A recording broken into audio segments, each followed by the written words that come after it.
This is question 2 of the 2019 Leaving Cert Honours paper. There is a link in the description below for you to full paper, so you can do this question before I attempt it. Never look at a question before you yourself have attempted it.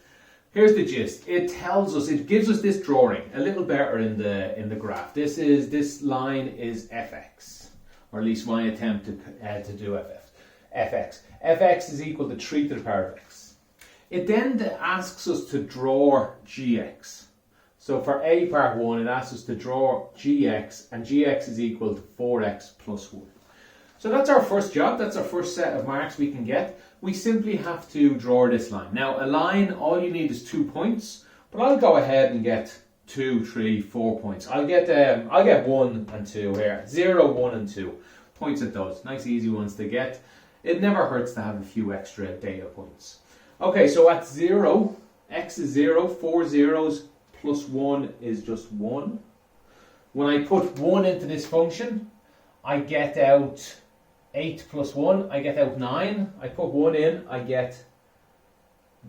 Oh, sorry, not 9. My apologies. I put 1 in, I get 4 plus 1. I get 5 out. My apologies. Which is roughly about there. My drawing is not going to be great, though. Be warned about that.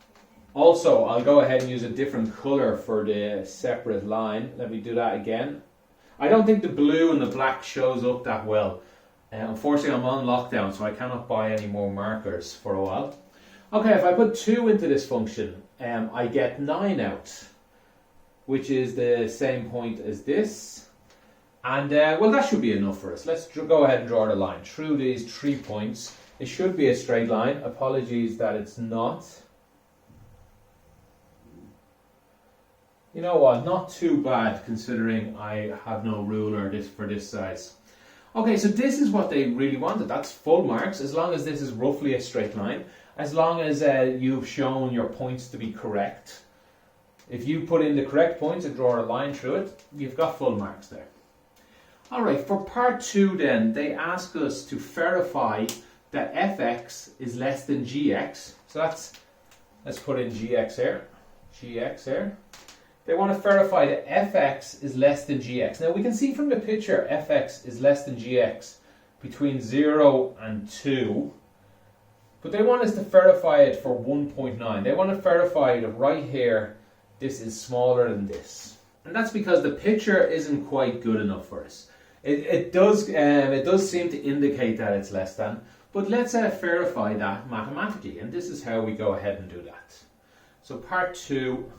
simply is asking us to do fx less than gx. So let me write fx in this form. Fx is equal to 3 to the power of x after all, and it's less than 4x plus 1. So that's actually quite a difficult thing to prove, except they didn't ask us to prove the entire thing. They asked us just to show it at this one point. That means they don't want this, they actually want 3, 1.9 less than 4, 1.9 plus 1. Now you could have done that all in the calculator without writing this line out. I recommend you do not do that. You can still get full marks if you're careful, but the examiner is really just looking for this line. They're looking for this line and then the next line that we'll see in a moment. They're the 2 lines. This one is quite important for it. They want to see that you put this number into this equation. Please try and show them that. So this we can go ahead and solve with a calculator. This side we can probably do ourselves. 4 1s are 4, 4 9s 3.6, that's 7.6 plus 1. This I will need a calculator for. 3 to the power of 1.9 is 8.064 to 3 decimal places. And that is just 8.064 is less than 8.6. Is that true? It is true. That is correct. And it's always nice if they ask you to show something, to prove something, to verify something.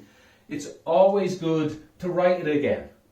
Write it again at the end. This means therefore. You can write that in English if you want. These 3 dots mean therefore fx is less than gx. Be careful, that's not true. At x is equal 1.9. That is now true. We have verified that fx is less than gx at x equals 1.9, which is what they wanted. Okay, on to part B. I wrote here roughly what they're asking. They're asking to prove that fn is greater than or equal to gn, where n is bigger than or equal to 2, and n is an element of the natural numbers. Now that's an important line, element of the natural numbers. That's important because they asked us to prove it using induction. And induction needs the natural numbers. It needs, well, I guess it doesn't need the natural number. It needs natural numbers or integers, but it also needs a starting point. Natural numbers are very useful because they have a nice starting point. I've left the drawing up here as well because while you don't need the drawing, it's interesting to see on the drawing what they're asking.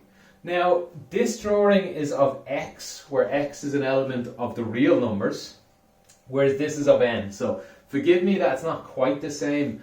For example, this should be dot, dot, dot, dot, dot, when n is an element of natural numbers. Just quickly sketch there. Well, bigger than 2, it would look like dot, dot, dot, going up fairly quick, and the other one would look like dot, dot, dot, dot, going in a straight line. So forgive that that difference, although this I think gives us a good idea.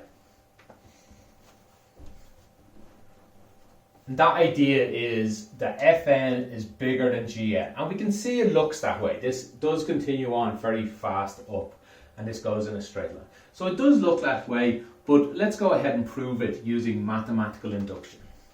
Now, before I show you mathematical induction, or as I show it to you, I think I would like to explain what mathematical induction is.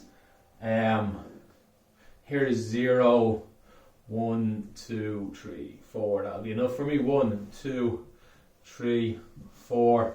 Let's continue this line on. And it goes, maybe somewhere up here there's another number, a known number n. And then there's a number after it, n plus 1. And there's a number before it, n minus 1. N minus 1. We're not going to use this one, but still.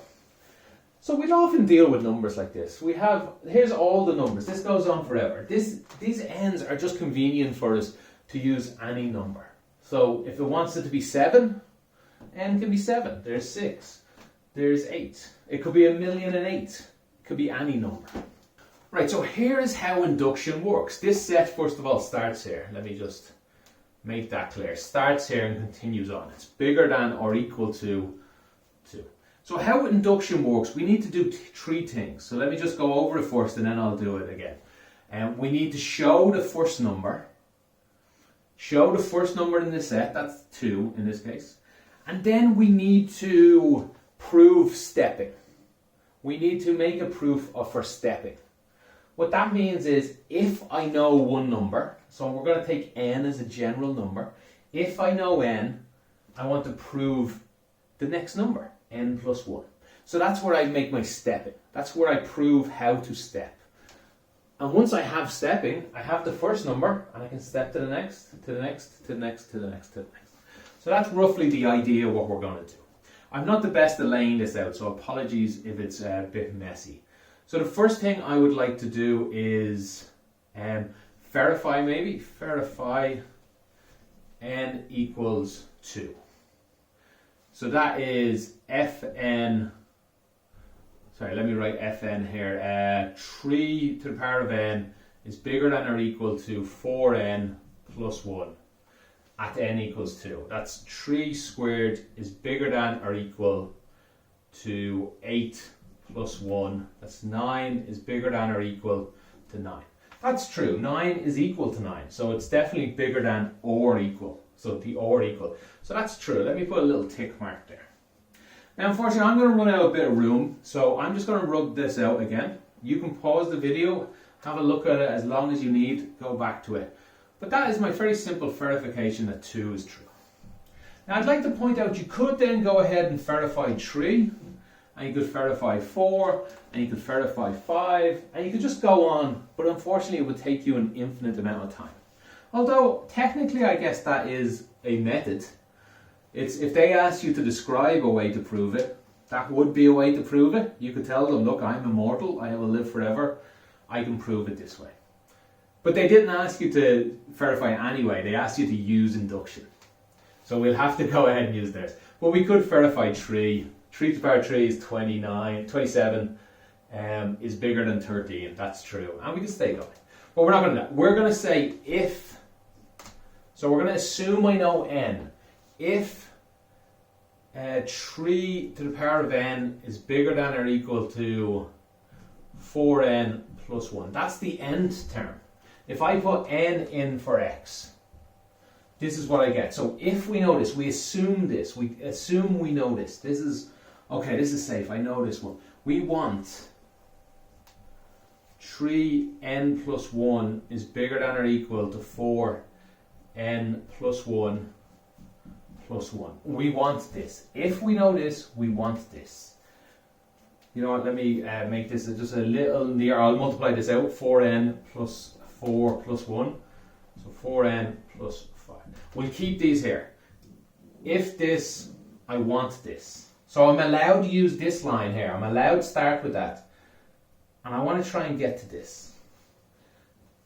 In saying that, I do usually use this as well, but I just try and make this and this the same. Make them true.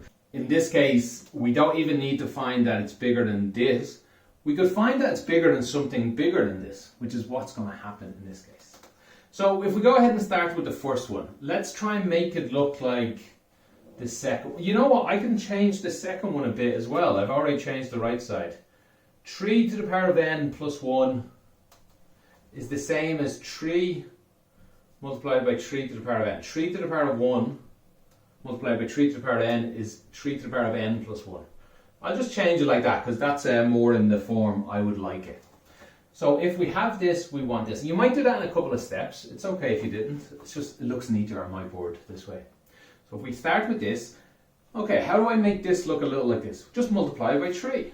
So we take 3n is greater than or equal to 4n plus 1. And I just go ahead and multiply both sides by 3. That gives us 3n is greater than or equal to 12n plus 1. So I want this and I have this. I started here, so now I have this. Well, to prove 3n, to prove this is bigger than this, I've shown that this is bigger than this one. All I really need now is for this to be a bigger number than this, and I'd be finished. So think of these as more simple things. Think of this as just as x bigger than 2. I want to know if x is bigger than 2. If this says x is bigger than 4, well, I'm finished, aren't I? Because 4 supersedes it. If you're bigger than 4, you're definitely bigger than 2. But it's a bit more complicated than numbers, but just think of it in more simple terms.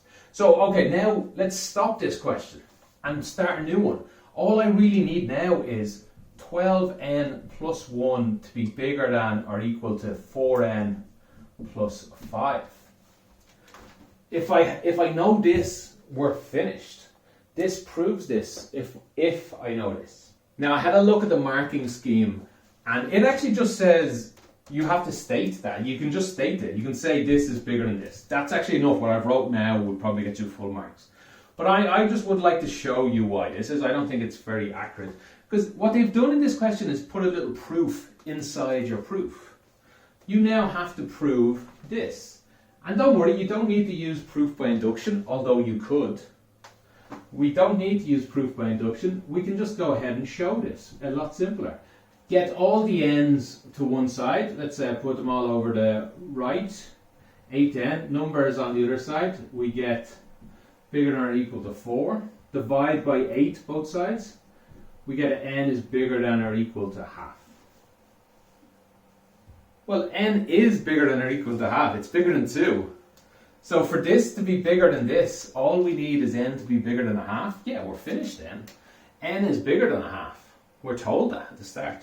So maybe over here I would write, therefore, 12n plus 1 is bigger than or equal to 4n plus 5. And I would have this, I would be doing this proof. I would start this beside it, a little to the side, but still going down the page. And then I'd continue this down here. Obviously I do not have room. Let me try and show that by doing this there. And then I would continue on. Therefore this is bigger than that. Therefore this here, 3n, is bigger than or equal to, if 12n is bigger than 4n plus 5, therefore this is bigger than or equal to 4n plus 5. And that's what we wanted. That we have now proven, if this, we have proven this. So we have proven a step. We now know how to step, which means I know how to step here. Which means I know how to step here, I know how to step here, and I don't need to live forever. This can step, I never said how fast the step is, it's instant. So it can step all the way to infinity and we're finished. There's no gap here. N is bigger than 2 and n is an element of the natural numbers, which means they're nice and stable. They're a nice ordered set. It will step all the way till the end, and therefore this is true everywhere. And that's proof by induction. Most proofs by inductions are the same. You will not always have to do a middle bit like this, but sometimes you will. And whenever you have inequalities, a little more awkward. But that's a simple proof by induction. Show the first one, show the step. Thanks for watching, and in the next video we'll be doing question 3. I'll see you then.